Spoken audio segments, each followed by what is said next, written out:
প্রায় 10 দিন ধরে স্ক্রিনশট সেন্ড করে করে ওয়াইটি শপ থেকে এই লং শার্টগুলো আমি অর্ডার করতে পেরেছি। ওদের এই লং শার্টগুলো এতটাই ভাইরাল যে ভিডিও করার উইদিন 15 to 20 মিনিটসের মধ্যেই সব সোল্ড আউট হয়ে যাচ্ছিল। আমি প্রায় দিনই স্ক্রিনশট সেন্ড করতাম আর আমার কাছে রিপ্লাই আসতো নট অ্যাভেলেবেল। তো অনেক চেষ্টা করে তারপরে আমি এই শার্টগুলো অর্ডার করতে পেরেছিলাম। কিন্তু যেদিন আমি অর্ডার করেছিলাম সেদিন আমি যে কটা স্ক্রিনশট পাঠিয়েছিলাম মানে 6টা থেকে 7টা আমাকে বলেছিল সবগুলোই অ্যাভেলেবেল।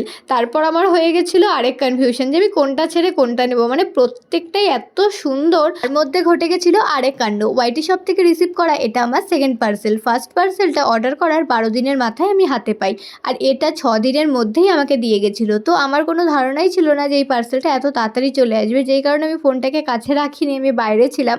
আর ডেলিভারি দাদা আমাকে 6 থেকে 7 বার কল করে আর আমি কলটা অ্যাটেন্ড করতে পারিনি। আমি যখন কল ব্যাক করলাম তখন দাদা আমাদের জায়গা ছিল অনেকটাই দূরে চলে গেছিলো।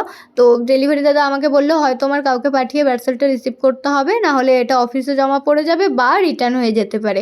তো আমি ভাবছিলাম এত দিন থেকে স্ক্রিনশট সেন্ড করে করে, আর এটা প্রিপেইড পার্সেল, এরপর যদি আমি টাকা রিফান্ড না পাই, এর সবথেকে বড় কথা এই জিনিসটা আমি রিটার্ন করতে চাইছিলামই না, এত দিন থেকে ওয়েট করে যেটা আমি পেয়েছি।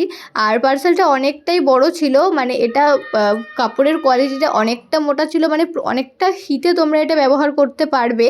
আর আমার দুটো নেওয়ার ইচ্ছা ছিল, কিন্তু একটু কনফিউজ ছিলাম যে কীরকম কী আসবে না আসবে, সেই কারণে নিইনি দুটো। কিন্তু এটা একদম আমার খুব ভালো লেগেছে, মানে যদি আমাকে মার্ক দিতে হয় তো 10-এর মধ্যে এটা আমি 9 দেবো। এটা নিয়েছিলাম আমি 299 দিয়ে, প্লাস শিপিং চার্জ ওয়েস্ট বেঙ্গলের মধ্যে 50 রুপিস, মানে ওই 350 টাকার মধ্যে এই প্রোডাক্টটা আমার খুব ভালো লেগেছে, আমি ফুললি স্যাটিসফাইড। তো তোমরা কারা কারা ওয়াইটি শপ থেকে লং শার্ট কালেক্ট করলে অবশ্যই কমেন্ট করে জানাতে ভুলো না। এখন মনে হচ্ছে যে দুটো নিলেই ভালো হতো। তো যাই হোক, নেক্সট টাইম আবার নেব। তো ভিডিওটি কেমন লাগলো কমেন্ট করে জানিয়ে, দেখা হবে নেক্সট ভিডিওতে।